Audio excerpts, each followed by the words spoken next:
That is so thick. How do you pull it down? Oh. Pull it down? Yun na. Diba? That's thick.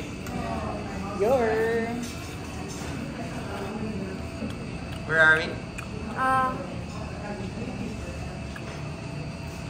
Delicious.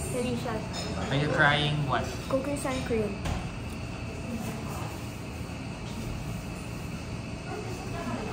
How is it? Soft. It's like a macaroni. But how is it compared to other macaroni? Sweet, just right. It's a bit bitter. Ah. Bitter that you like or bitter that you It's good in a good way. Not too sweet. Not too sweet. Kinilig sa ako. Dito. Are you trying? Trying the butter sensual. Layers and layers of sensual goodness.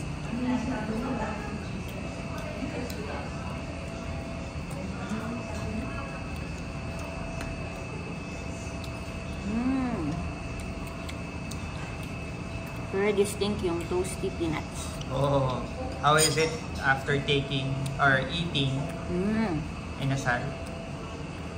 Actually, perfectly complements kasi from a very savory, medyo oily na dish. Also cap it with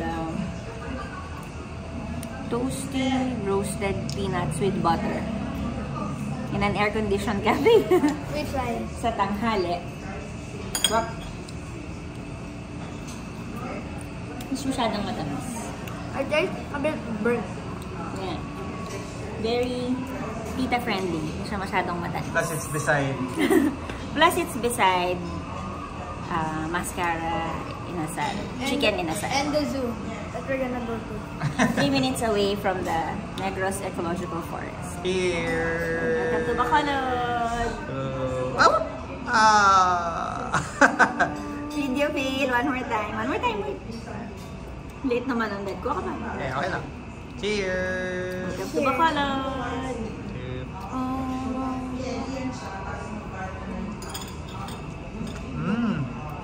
Sarap nga. Yun nga yung toasty, no? Very tita-friendly. Masyado matamis. Yun, day 1 pa lang. Busog na busog na. Day 1. Pagkatapos namin mag-inasal, kami nag-dessert sa may malapit lang sa gilid ng Mascara. Chicken inasal. On to the zoo! Delicious. Delicious. Dami nilang cake. Sobrang daming cakes. Tapos naabutan namin na nagde-deliver pa sila ng fresh batch of cakes. And they have the cool water. This brand. For cool kids. Cool kids.